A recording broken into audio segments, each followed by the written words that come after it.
So in the last class, we were studying about government company and non-government company. And now we are going to study about one-man company. What does one-man company mean? How does it function? What are its features? And why was one-man company formed? And how did this concept come into evolution? We will see all these things in details. So firstly, we shall see what the book says. One-man company. This is a company in which majority of the shares are owned by one person only. This one person virtually holds the entire share capital of the company, with a few extra members holding just one or two shares each for the purpose of completing legal requirement of the minimum number of members. Now, you shall feel that what is the difference between one-man company and what is the difference between sole trading concern or a sole proprietorship. So in sole proprietorship, we have seen that there is a single person. He owns the entire share capital. He owns everything in the business. He has unlimited liability. We have seen all the features about it. So now what is the difference between one man company and this? So in one man company, what will happen? The entire share capital shall be divided in the proportion where maximum share shall be owned by the owner, and rest of the capital which is left in little bit shares shall be given to his friends or to family members or to other people who are related or to whom he is associated. So in this, what it shall happen that this shall be formed only for the purpose of fulfilling the minimum requirement of members for completing a legal requirement which is stated by the Companies Act. Now, the extra members are generally his relatives, friends or nominees. As I said, these extra members shall be either his friends or his relatives or nominees. But ultimately, he is the dominant shareholder and hence he enjoys complete control over the company. Therefore, he can enjoy the maximum profits of the company business with limited liability. Means what? That he shall be able to enjoy the status of having a company but owned by him individually. So he shall be the dominant shareholder in his own company and maximum profits of the business shall be with him only. Therefore, he can enjoy maximum profits of the company business with limited liability, and he gets an added advantage of having limited liability. In the eyes of law, such companies are perfectly valid and legal. So, Companies Act has given these companies validity, and they say these companies are completely legal. They enjoy the status of separate legal entities distinct from their members. So, they shall have a separate legal entity distinct from their members. The company also shall have its own identity and the owner shall have his different identity. In sole proprietorship, we have seen that this feature is not there. In the sole proprietorship, we have seen that they both shall be considered as one person, that is his firm and himself to be one person. Hence, the liability shall be shared from his personal property. Now, further, they enjoy the legal status of separate legal entities distinct from their members. In real sense, such one man is a sole trader or managing director of his company. The objective behind forming such a company are as follows. To receive benefit of limited liability. Firstly, to safeguard his interest against the liability in case of failure of business, to protect the personal property of one person. So, what all are the benefits of a one person company? So, firstly, in that we have to receive benefit of limited liability. That is, if there are losses in his firm, in that case, the property which is belonging to the firm shall be sold and not his personal property. Hence, he shall have the benefit of limited liability. Then, secondly, he shall have to safeguard his interest against the liability in case of failure of business. So, he shall have interest in case he fails in his business because his personal property is safe. Only the business property shall be sold or shall be required to pay off the debts. To protect the personal property of one man. So, in this case, his personal property shall not be touched and he shall have the benefit of having such one-man company. We have already studied about the case Salmon and Salmon. So, I'll give you certain recap about Salmon versus Salmon, what had happened in this case. So we have seen this earlier also, and again I'll give you certain introduction about what is this case. So there was a man from England whose name was Salmon. He formed a company in which he was a member. He was the main member, and he gave the shares of his company to his wife, to his three daughters and one son. So in this way he distributed the entire shares which he held.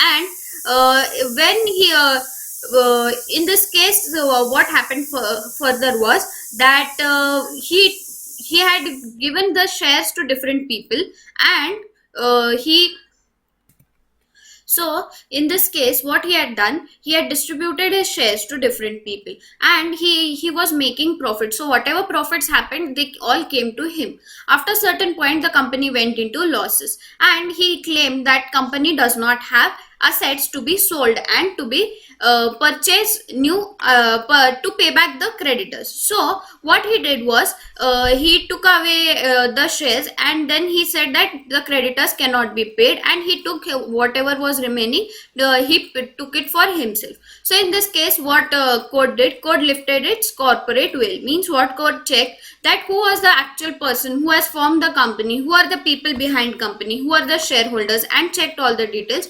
So at that time they came to know that that Salmon was the only member and only shareholder of the company, who was holding debentures also, and who had maximum share and maximum interest, because he and his family members were only there. From there there was the evolution of this concept of one man company. So now we shall see what is further one man company. We have already cited a case, Salmon versus Salmon and Company Limited, earlier, which is in fact the best example of one person company. However, now with the new act, concept of one person company is incorporated. Hence, the person who wishes to have sole control over his company, he will corporate one person company as per the Companies Act 2013. So, Companies Act 2013 has given the permission for having one person company, and it can be incorporated by a sole person only, and he shall have the sole control over the business. Now, further we shall see. Next we have on the basis of control of management. So, what do we have in on basis of control of management?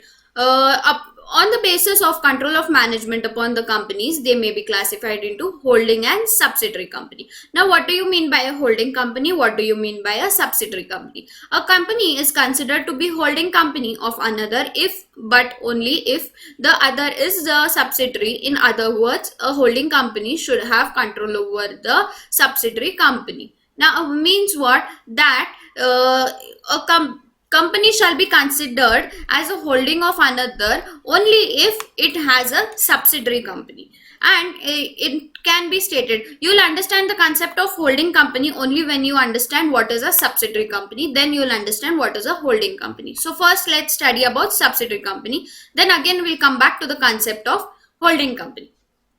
So what is a subsidiary company? A company is known as a subsidiary of a holding company in the following three circumstances: where a holding company controls the composition of board of directors of such a company. That is, holding company can hire and fire directors of a subsidiary company. Where holding company exercises more than one half of the total share capital, either at its own or together with one or more of its subsidiary companies. Where once a company is subsidiary of another, which is itself a subsidiary of some other company, the first mentioned company becomes the subsidiary of a last mentioned company. Now, what do you mean by a subsidiary company? Subsidiary company means a company which is held by a holding company. That is, a principal company holds a subsidiary, that is a smaller company. Small subsidiary means smaller, which can be held in different proportions. That is, subsidiary, that is, we shall understand this with the illustration. You try to understand this illustration so that you will get what is meaning of subsidiary, what is meaning of holding. Company B is a subsidiary company of company A. Means what? That company A is a head company, firstly. So, company B is the subsidiary of A. Means what? Company A has held company B. Then, company C is the subsidiary of B. Now, company B was already a subsidiary company of C. Means what? That company C was held by company B. Then next case, company C is the holding of company D. Means what? That A shall also be the subsidiary of D. A shall be the main holding company and D shall be the subsidiary company of company A. See, company A is a subsidiary company of company A and company C is a subsidiary of company B. Then by virtue of above clause C, company C is a subsidiary of company A. If the company D is a subsidiary of company C, company D will be a subsidiary of company B and consequently also of company A by virtue of clause C of above and so on. So means what? That any company which has a subsidiary of its own shall be the subsidiary of the holding company. Means the main holding company shall hold these subsidiary companies as and when it is required. So this was about holding company and subsidiary company. We shall be studying holding company and subsidiary company more in detail. We have an entire chapter on this where I shall be explaining you these concepts more in detail. Now you understand this basic concept for this lesson.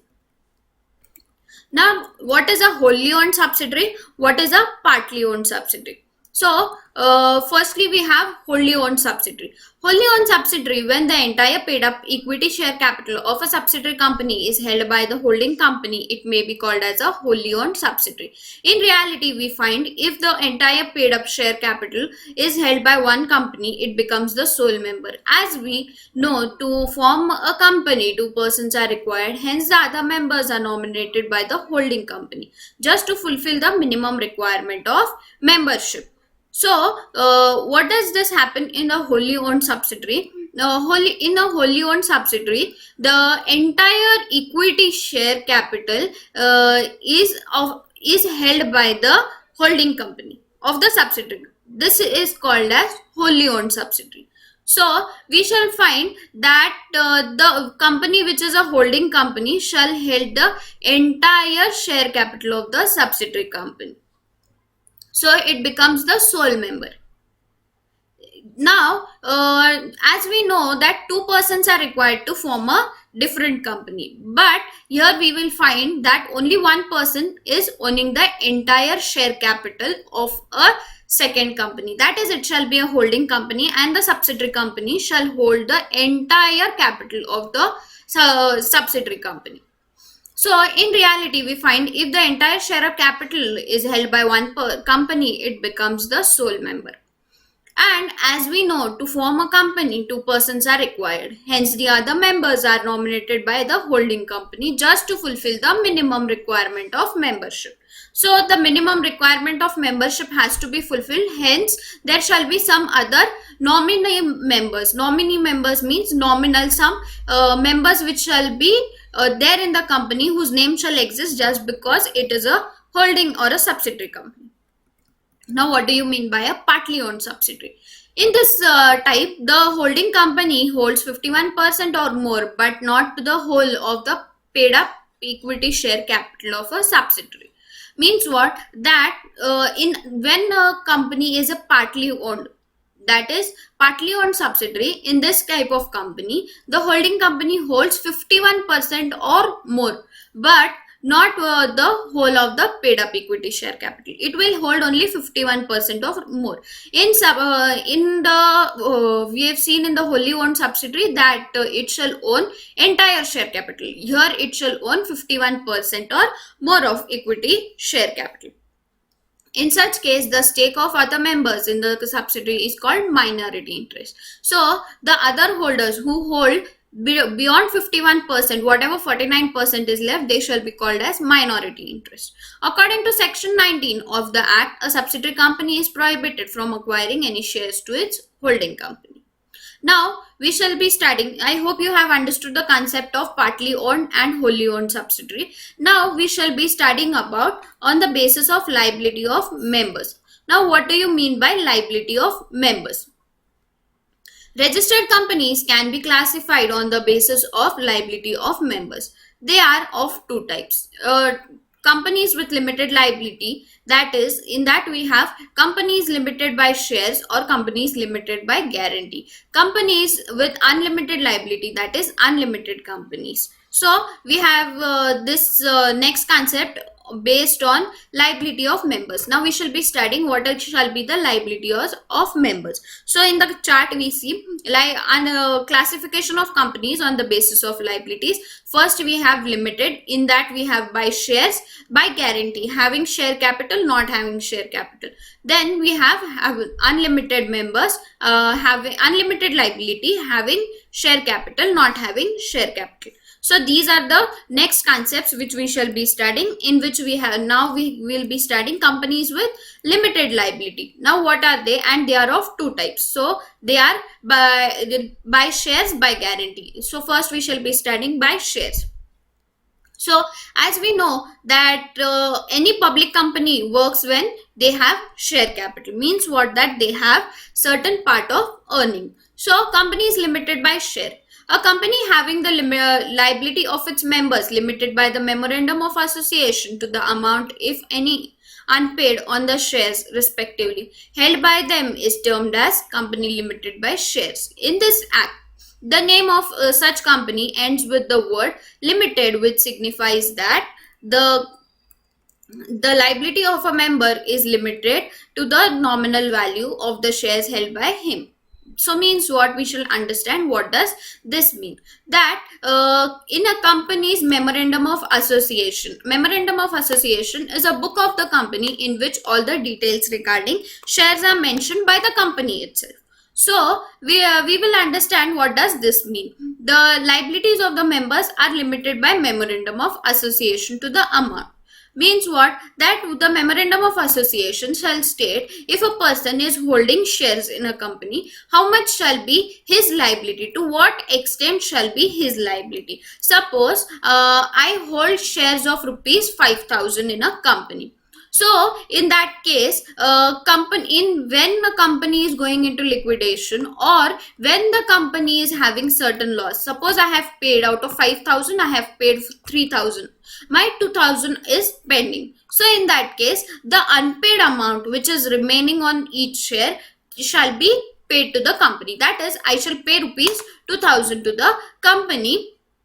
So these are called this is called as company limited by liability. That is, every shareholder shall have a limited liability up to the extent which is not paid.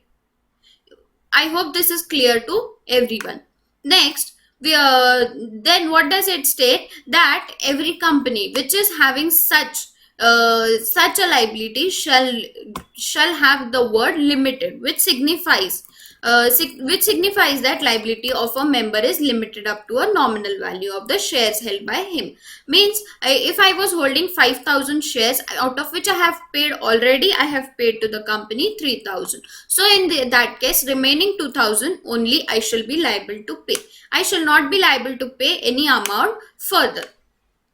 The liability can be enforced while the company is in existence, as well as during the winding up of the company. If the shares are fully paid, members holding such shares have no liability. If the company is wound up, a company limited by shares may be a public or a private company. Such companies are very common in the business world. Now, these companies are very much popular and very common in the business world, because we see public and private companies daily.